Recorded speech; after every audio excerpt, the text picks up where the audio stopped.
Hello champions, कैसे हैं आप सभी। तो चलिए आज बहुत ही खूबसूरत थॉट बताती हूँ मैं आपको इसके बारे में। तो मैंने आज इनसाइड 26 और 25 पढ़ा था, 25 एंड 26 पढ़ा था। इसमें अच्छी बात ये लिखी हुई है कि life moves on and so should we. मतलब वो कहना चाह रहा है कि लाइफ जो है हमारी मूव्स ऑन, मतलब लाइफ जो है हमारी वो गुजरती जा रही है, वो भी चल रही है, रुकी हुई नहीं है एक जगह। तो फिर हम क्यों रुके हुए हैं एक जगह, हमें भी चलते रहना चाहिए। अब हमारा ही एग्जाम्पल ले लीजिए कि रिजल्ट हमारा जो भी रहा, देखो जो पास हुए उनके लिए तो बहुत ही अच्छी बात है ना। लेकिन देखो किसी ना किसी कारणवश से हमारा एक वजह नहीं रहता है कि हमारा एग्ज़ाम में हम अच्छा परफॉर्म नहीं कर पाए, हम क्वालिफाई नहीं हुए। उसकी बहुत सारी वजह रहती हैं। किसी के साथ हेल्थ इशू हो सकता है, किसी की फैमिली प्रॉब्लम इतनी सीवियर हो सकती है कि हो सकता है लास्ट एग्ज़ाम टाइम पे, लास्ट के 10 दिन में वो पढ़ ना पाया हो या पढ़ ना पाई हो, या फिर कोई भी इशू हो सकता है किसी के भी। तो और बाकी हमारी उस दिन हो सकता है हमारी परफॉर्मेंस ना रही हो क्योंकि चीज़ें हमें आती हों, कुछ भी हो सकता है, हम 100% एफिशिएंसी हमारा एग्ज़ाम ना दे पाए हों, तो कुछ भी हो सकता है। तो जो हो गया उसे छोड़िए और जो कमियां रही हैं उन्हें कागज़ पे लिखिए और उन पे हम काम करेंगे। जैसे मैंने कल एक काम किया था, एक टास्क किया था मैंने कल। मैंने कागज़ पे लिख लिया था कल। मतलब मुझे ना बार बार जो मैं टू डू लिस्ट बना रही हूँ ना, उससे मुझे ऐसा लगा कि मैंने सब कुछ प्रैक्टिस का लिख लिया, लेकिन मैंने कोई पर्टिकुलर, जैसे मैं बार बार वही चीज़ें करती आ रही हूँ, टू डू लिस्ट बनाया, उसे किया, टू डू लिस्ट बनाया। फिर मैंने कल अच्छे से बैठ के एनालिसिस किया। फिर मैंने सोचा कि मेरे जो वीक पॉइंट है, 2-4 वीक पॉइंट ऐसे हैं मेरे, तो क्यों ना मतलब हर चीज़ को स्ट्रेंथ ही बना लिया जाए। जब कंपटीशन इतना हो रहा है, कट ऑफ इतनी जा रही है, कोई ऑप्शन ही नहीं बचा। तो फिर मैंने कल अपनी टू डू लिस्ट को थोड़ा-सा मतलब ऐसे मॉडिफ़ाई किया, चीज़ें वही की वही हैं, पढ़ना मुझे वही है, लेकिन मैंने उसको डे वाइज़ कर दिया अब। मतलब मैं हर चीज़ को डेली नहीं पढ़ूँगी। तो मैंने उसको मॉर्निंग और इवनिंग 2 शिफ्ट में डिवाइड कर दिया, वो मैं अभी आपको बताऊँगी, है ना? तो मैंने क्या किया है कि जैसे मैं जो कमज़ोर टॉपिक है ना, तो मैंने सोचा कि चलो आज 5-6 घंटे इसी को रगड़ना है अच्छे से, ताकि जो उसका जो फ़ोबिया है ना, वो हट जाए, ठीक है? मैं अभी आपको बताऊँगी। तो ये तो थी इसकी बात कि अगर ज़िंदगी चल रही है हमारी, आगे चलती रही है, तो हमको भी नहीं रुकना चाहिए, हमको भी आगे बढ़ते रहना चाहिए। चलिए, और उसके बाद में आपको मैं दिखा देती हूँ, जो कागज़ है इस पे लिख रखा है मैंने सब कुछ। तो जो भी मुझे कंप्लीट करना है मंथ वाइज़ जो भी, तो मैंने अभी तो इसमें ना मंथ 31 जनवरी तक का पूरा टारगेट लिख लिया है कि 31 जनवरी तक डज़न्ट मैटर मैंने आज क्या पढ़ा, कल क्या पढ़ा, उससे मुझे मतलब नहीं है। लेकिन हाँ, इन 25 दिनों में मुझे कितना पढ़ना है वो मैंने ओवरऑल इसमें लिख लिया है, वीक वाइज़। मतलब साप्ताहिक 7-7 दिन में कितना कवर करना है, और एट द एंड 31 जनवरी को मेरे पास ये कवर हो जाना चाहिए। तो उससे मुझे मेरे दिमाग में रहेगा कि मैंने ये सब चीज़ें पढ़ ली। उसके बाद चलिए मैं आपको टू डू लिस्ट बता देती हूँ मेरी, है ना? देख लीजिए आप ध्यान से, ये मेरी टू डू लिस्ट है, ये 4 जनवरी की है और ये 5 जनवरी की है ना? तो 4 जनवरी में मैंने ये क्या है, रात को सो जाते हैं तो टिक विक करने का कुछ कुछ ऐसा रहा नहीं, मैंने टिक किया नहीं। मैं पर आपको बता देती हूँ मैंने क्या-क्या किया था इसमें। इससे मैंने कैलकुलेशन की थी, टेस्ट लगाया था। टेस्ट का मैं अभी मार्क्स आपको बता दूँगी, जो कल मैंने टेस्ट के मार्क्स मैं आपको बता दूँगी। हाँ, ये क्वांट की मेंस की क्लास है, इसकी जगह मैंने कल आप ध्यान से देखना, करियर डिफाइनर पे जाकर जाना, कौशिक मोहंती सर की एक क्लास है, आज से 4-5 महीने पहले की क्लास है, आरआरबी पीओ प्रीलिम्स के टाइम की है, अर्थमेटिक की, 7 से 8 घंटे की। तो मैंने उसको 2 बार तो कर लिया, लेकिन मुझे ऐसा लग रहा है कि क्योंकि देखो अर्थमेटिक का फाउंडेशन कोर्स मैंने सर का कर लिया, पर बार-बार सर खुद मना करते हैं कि आपको बार-बार फाउंडेशन करने की ज़रूरत नहीं है, ठीक है?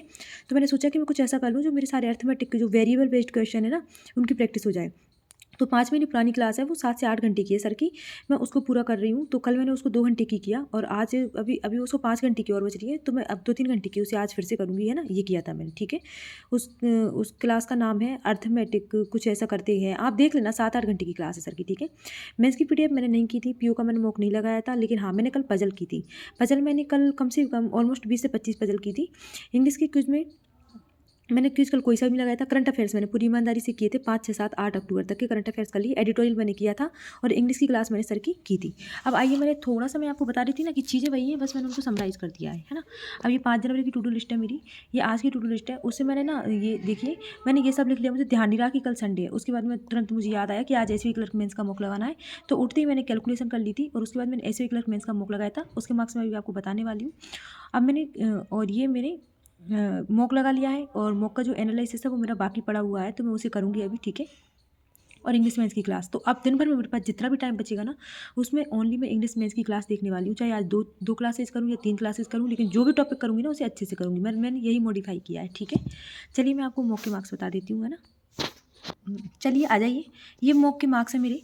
यहाँ पे ऐसा नहीं है मैं आपको सब कुछ जेन्युइन बताऊँगी, क्योंकि मैं भी आपकी तरह एस्पिरेंट हूँ, और ज़ाहिर-सी बात है कुछ ना कुछ कमियाँ रह रही हैं, तभी तो मेरा सिलेक्शन नहीं हो रहा है। यहाँ पे देखिए, मेरे जो मेंस का मैंने मॉक लगाया था एसएससी क्लर्क मेंस का, तो इसमें मैंने ना जनरल अवेयरनेस को भी छोड़ दिया था। उसके बाद मेरे इंग्लिश में मार्क्स आप देख सकते हैं, क्वांट में देख लीजिए और रीजनिंग में देख लीजिए। रीजनिंग में थोड़े से क्वेश्चन ज़्यादा गलत हो गए हैं मेरे आज, जो कि नहीं होने चाहिए थे।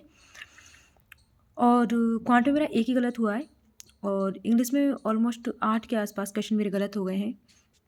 फिर भी देखिए परसेंटाइल इसमें 90 के आसपास आ रहा है, मतलब ठीक लग रहा है मुझे अभी के हिसाब से तो।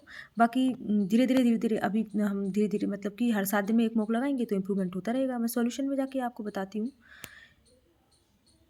सॉल्यूशन में आप देख सकते हैं कि ये इंग्लिश है, इंग्लिश में मुझे और इम्प्रूवमेंट करना है। इम्प्रूवमेंट इतना करना है कि बस 1-2 बहुत से बहुत हाई 4 क्वेश्चन लाल के मैं देख सकती हूँ, बाकी सब ग्रीन होने चाहिए। और उसके बाद मैं क्वांट पे लेके चलती हूँ आपको। तो क्वांट में ठीक है, अटेम्प्ट बढ़ाने हैं, बाकी एक्यूरेसी ठीक है मेरी। और रीजनिंग में देखिए, रीजनिंग मतलब मैंने ऐसी चीज़ों का कबाड़ा किया है, वो मैं क्या ही बताऊँ। मैंने देखो इसका तो पैटर्न ही गलत समझ लिया मैंने, ठीक है। और ये ठीक है, मैं इसका एनालिसिस करूँगी, आपको मैंने दिखा दिया है इन डिटेल। चलिए मैं आपको जो ऐसे ही क्लर्क का मैंने कल मॉक लगाया था ना, ये तो मैंने आज लगाया था संडे को। अब ऐसे ही क्लर्क का जो मॉक लगाया था मैंने सैटरडे का, उसको मार्क्स भी दिखा देती हूँ आपको। मैंने आपको बता रखा है कि मैंने गाइडली के मॉक लगाने स्टार्ट कर दिया, तो 4 मॉक हो गए हैं। मैंने तीसरे का भी शायद मार्क नहीं बताए, चलो किसी दिन बता दूँगी। अभी फोर्थ के मार्क देख लीजिए आप। तो ये फोर्थ टेस्ट है, इसके मार्क्स अच्छे से बता देती हूँ आपको इन डिटेल। जब मैं मॉक लगा रही थी तो मुझे लगा था कि मॉक भी अच्छा गया है, मार्क्स भी अच्छे आए तो परसेंटाइल शायद 90 प्लस जाएगा, लेकिन नहीं। पर यहाँ आके पता चला कि स्टूडेंट मुझसे भी बहुत अच्छा कर रहे हैं, तो मुझे अपने आप को इम्प्रूव करना पड़ेगा। मतलब कि जो रीजनिंग में मैंने किया है, मैं रीजनिंग में 35 आउट ऑफ 35 कर सकती थी, क्योंकि यहाँ देखिए मेरा परसेंटाइल कितना कम आ रहा है, 66 परसेंटाइल आ रहा है। मतलब मुझे पूरे में से पूरे अटैम्प्ट करने चाहिए थे। क्वांट में भी मैं और ज़्यादा कर सकती थी, यहाँ 74 ही रह गया, यहाँ 62, और ओवरऑल परसेंटाइल मेरा 70 रह गया है ना। तो इंग्लिश में मार्क्स कम आए हैं इसमें, तो थोड़े अच्छे से एनालिसिस, मतलब मैंने कल कल कर लिया है इसका एनालिसिस। अभी तो मेरा मेंस के मॉक का एनालिसिस बच रहा है, तो उसे करूँगी। तो बढ़िया है, अच्छे से आप तैयारी कीजिए, और आपका कोई भी कमेंट है तो कमेंट सेक्शन में ड्रॉप कर दीजिए। और अगर आप चैनल पर नए हैं तो सब्सक्राइब कर दीजिए। Thank you.